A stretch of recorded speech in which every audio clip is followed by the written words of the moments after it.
Jesus saw people that everybody else overlooked. Jesus had different vision than most people.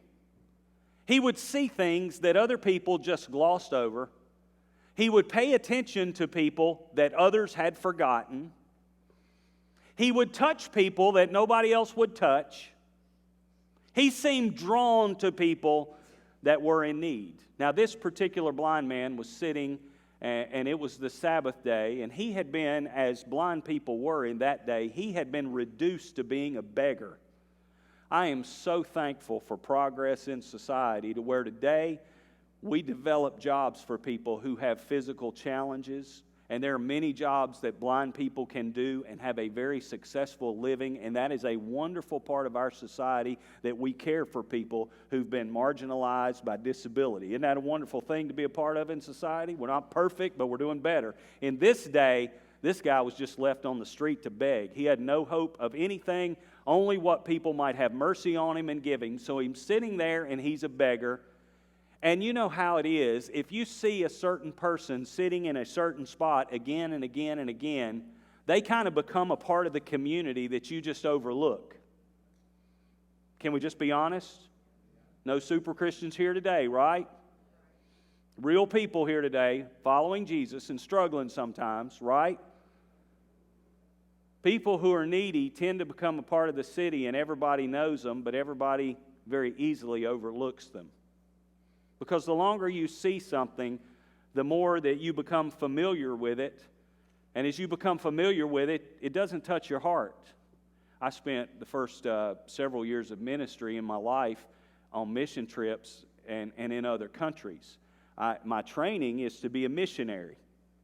Somebody say, oh, I figured it out. That's why he's a pastor like he is. He never studied any of this. And that's absolutely true.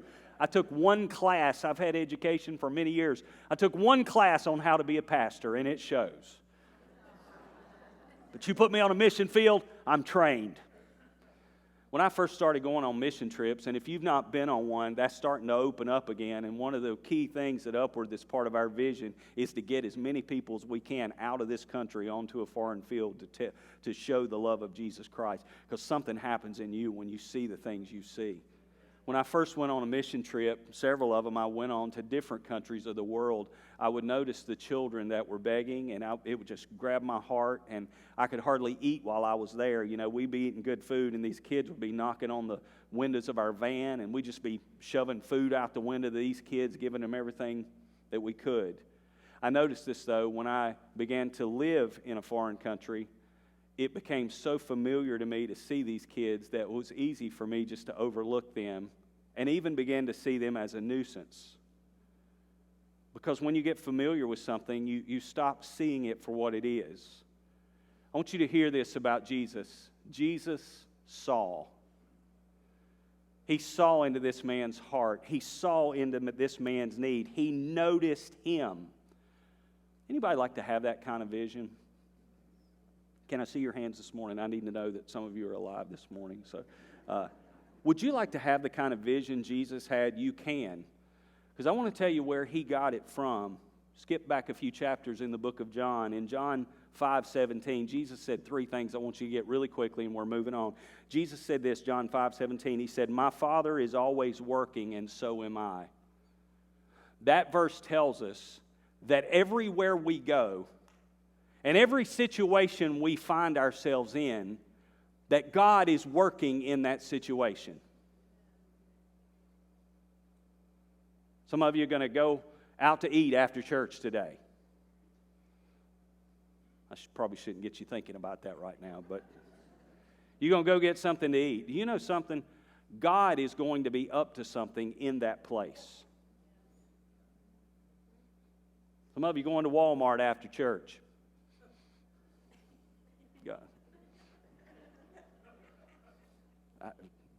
Okay, Target.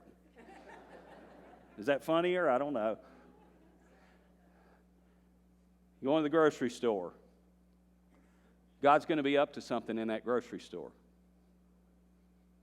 Because there are people in there that have desperate needs that you don't see with your natural eyes. God's up to something wherever you go. I want you to understand, it's not just that God's up to something in the church. You ever been to church where they say, God is just moving in this place? He's moving everywhere. He's doing something everywhere. The question is, will we recognize it and partner with Him in what He's doing? Some places it's easy to see.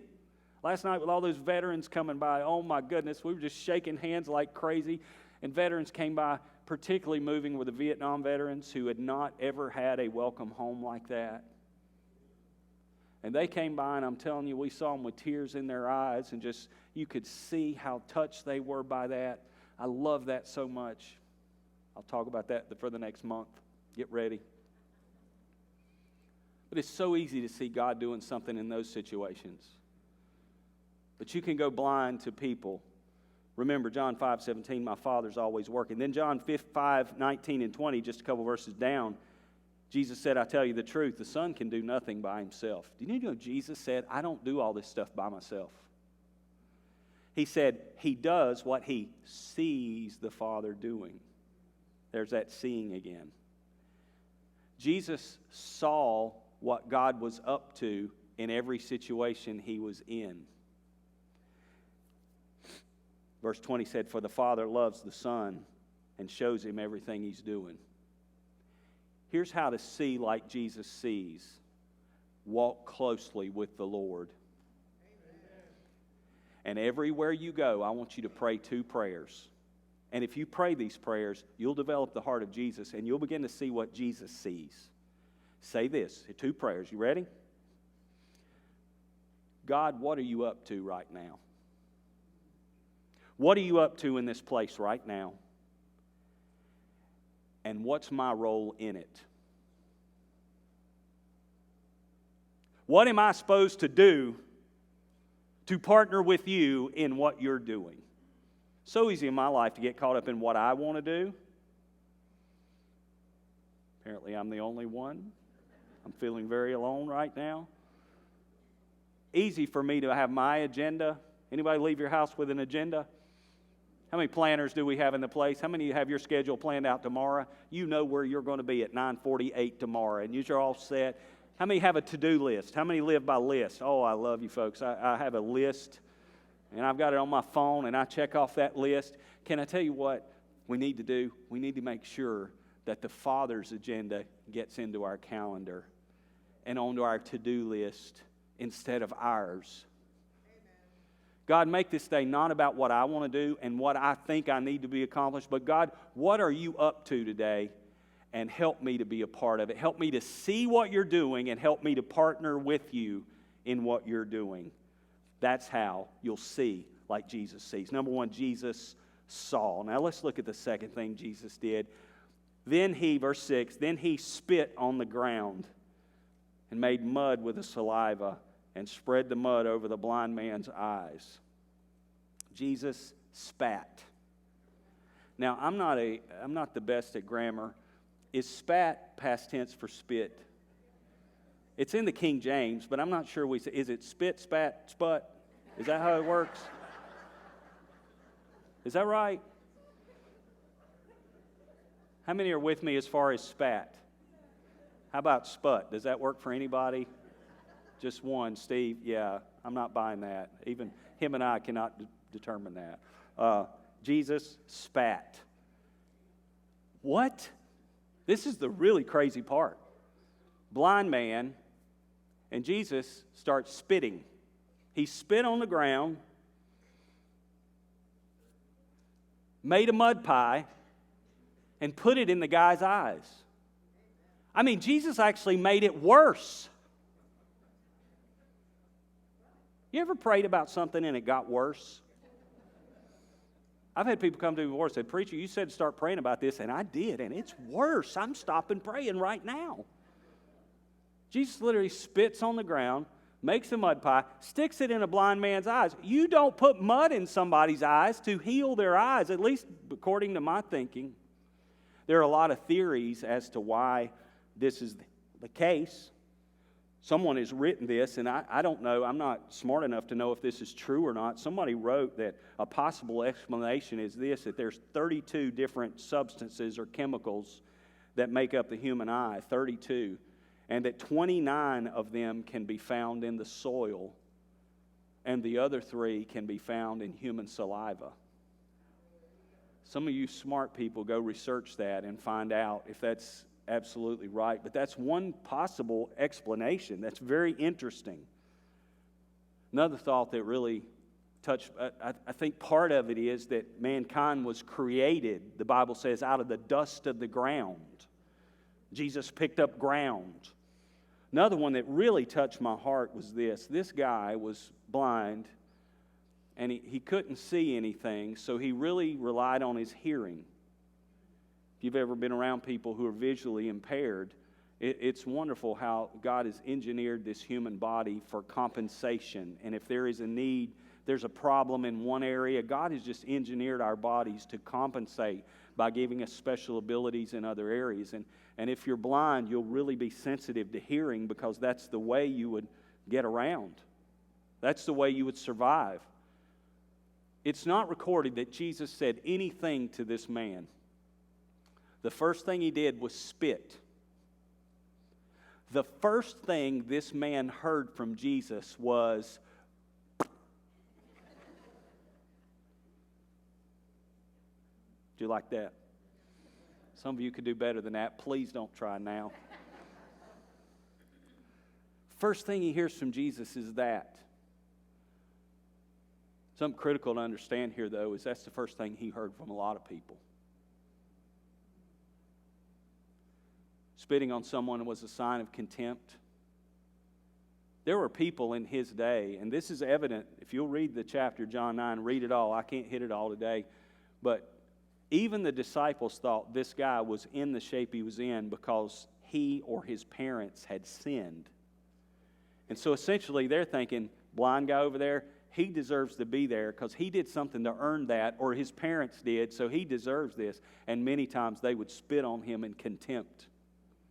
There was a Jewish tradition that still exists with some of anytime you see something evil or disgusting or distasteful, you spit 3 times to ward off evil. This guy had been spit on many times. Why would Jesus open the conversation with a spit? I'm sure the guy thought initially he heard him spit, and that was very common to him. He thought, here comes another one. I got a spitter.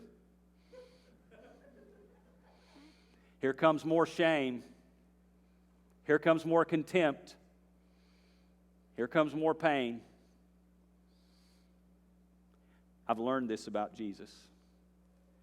There are times that he'll open up old, painful places as he heals us. And that really hurts. People talk about serving Jesus like, yeah, I'm serving Jesus. Everything's wonderful. I'm joy unspeakable and full of glory. There's some pain to following Jesus. You hear me now. This thing of serving Jesus is not easy living. This thing of serving Jesus is not just the best of everything for you. Serving Jesus hurts sometimes. Not everybody wants to tell you that. But I'm not trying to sell you anything today. I'm trying to bear truth to you today. Serving Jesus hurts sometimes because he'll press on things in your life that you'd rather he ignore. And he will open up some wounds in your life because those sore places in your life need to be healed. See, Jesus is not just concerned with cleaning up the outside of your life. We major on that, don't we? You want to be a Christian, this used to be the way it was, and you got to cut your hair exactly the right way and wear all the right clothes and dress just the right way and clean up the outside. Jesus had very little concern in his earthly ministry and today with a person's outside. He was concerned with digging down into the heart and finding everything in there that had been hurt and wounded and destroyed. And many times he pressed on old wounds in order to bring healing to that person. So if you begin to serve Jesus and you start to hurt, it's okay. You can trust Him with what He's doing. If you start to serve Jesus and things get worse, you ever heard the statement, sometimes it gets worse before it gets better?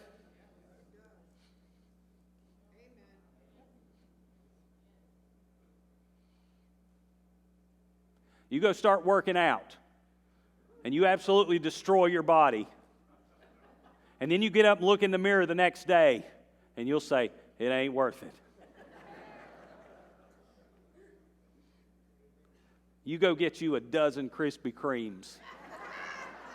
Wait a minute, that's not good advice, but you eat them up, and you'll feel like, it was worth it. But you look at your body the next day, and you'll say, it wasn't worth it. What am I saying? Stay on the path with Jesus.